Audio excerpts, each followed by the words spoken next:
గోషిక స్వామి శాశ్వత వ్యవస్థాపక అధ్యక్షులుగా చౌటుప్పల్ మున్సిపాలిటీలోని మణికంఠ నగర్ నందు ప్రతిష్ఠించినటువంటి శ్రీ మద్దెలమ్మ అమ్మవారి దేవాలయ 9వ వార్షికోత్సవ బోనాల మహోత్సవం శనివారం ఘనంగా జరిగింది. చౌటుప్పల్లోని శ్రీ మార్కండేయ స్వామి దేవాలయం నుండి ప్రారంభమై పురవీధుల గుండా బయలుదేరి చౌటుప్పల్ బుడ్రాయి చుట్టూ తిరిగి అమ్మవారికి భక్తి శ్రద్ధలతోటి బోనాలు సమర్పించారు.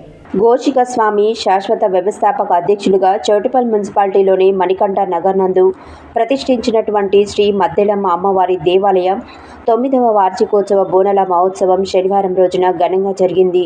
చౌటుప్పల్లోని శ్రీ మార్కండేయ స్వామి దేవాలయం నుండి ప్రారంభమైన పూర వీధుల గుండా బయలుదేరి చౌటుప్పల్ బొడ్రాయి చుట్టూ తిరిగి అమ్మవారికి భక్తి శ్రద్ధలతోటి బోనాలు సమర్పించడం జరిగింది.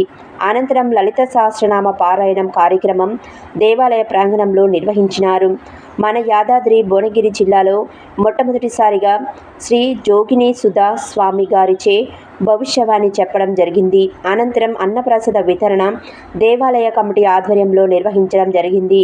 ఈ కార్యక్రమానికి దేవస్థాన అధ్యక్షుడు గుర్రం నరసింహ, ప్రధాన కార్యదర్శి గోషిక అంజయ్య, కోశాధికారి పిల్లలమరి యాదగిరి, ఉపాధ్యక్షుడు వనం రాజు, చిక్క నరహరి, సహాయ కార్యదర్శి అందగట్ల ఆనంద్, సున్కి రవికుమార్, సభ్యులు గోషిక భాస్కర్, కర్ణాటి శ్రీనివాసులు, కదవేరు శంకర్, రుద్ర, యాదగిరి, మహిళా సభ్యులు కోడి వనిత, నరసింహ, వనం జయశ్రీ, ధనుంజయ్, గడ్డం పద్మ, శ్రీదేవి కుమార్, బడుగు పావని, జయప్రకాష్, గౌరవ సలహాదారులు బడుగు శ్రీరాములు, గోషిక అంజయ్య, గోషిక రవి తదితరులు పాల్గొన్నారు.